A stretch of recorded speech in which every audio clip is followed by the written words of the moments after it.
Deux Chroniques, chapitre 35.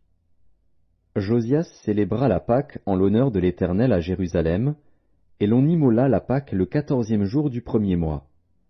Il établit les sacrificateurs dans leurs fonctions, et les encouragea au service de la maison de l'Éternel. Il dit aux Lévites qui enseignaient tout Israël et qui étaient consacrés à l'Éternel, « Placez l'arche sainte dans la maison qu'a bâtie Salomon, fils de David, roi d'Israël.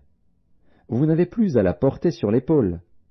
Servez maintenant l'Éternel, votre Dieu, et son peuple d'Israël.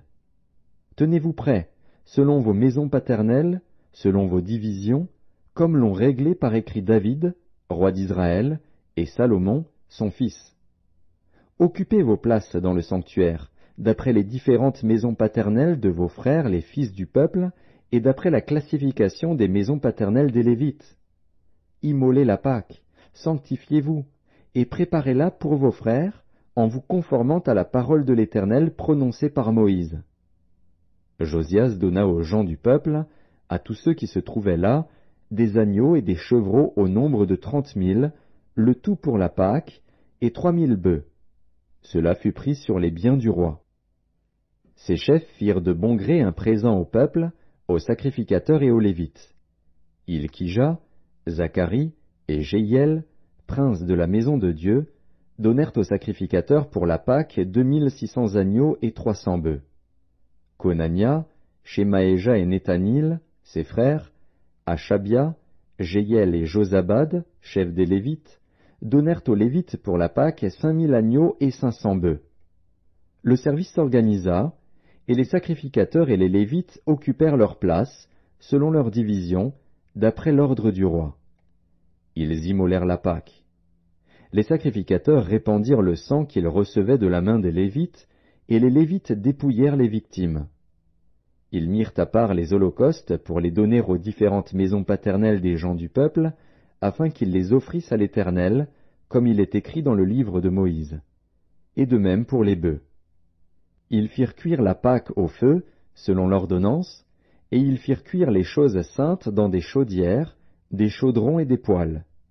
Et ils s'empressèrent de les distribuer à tout le peuple.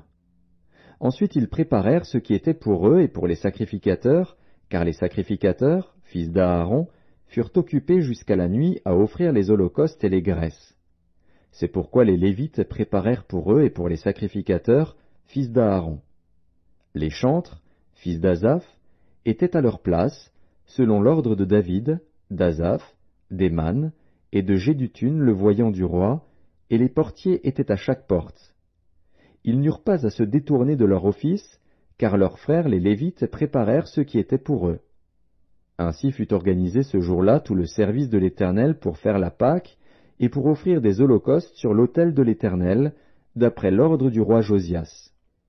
Les enfants d'Israël qui se trouvaient là célébrèrent la Pâque en ce temps et la fête des pains sans levain pendant 7 jours. Aucune Pâque pareille à celle-là n'avait été célébrée en Israël depuis les jours de Samuel le prophète.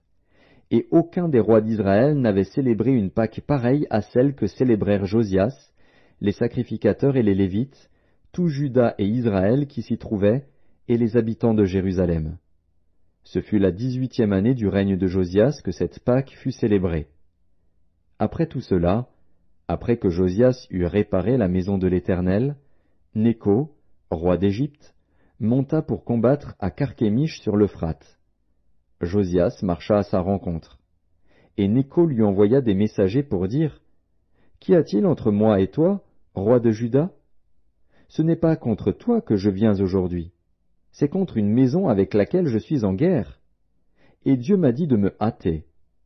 Ne t'oppose pas à Dieu, qui est avec moi, de peur qu'il ne te détruise. » Mais Josias ne se détourna point de lui, et il se déguisa pour l'attaquer, sans écouter les paroles de Nécho, qui venaient de la bouche de Dieu.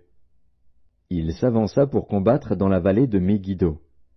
Les archers tirèrent sur le roi Josias, et le roi dit à ses serviteurs, « Emportez-moi, car je suis gravement blessé. » Ses serviteurs l'emportèrent du char, le mirent dans un second char qui était à lui, et l'amenèrent à Jérusalem. Il mourut, et fut enterré dans le sépulcre de ses pères. Tout Juda et Jérusalem pleurèrent Josias. Jérémie fit une complainte sur Josias.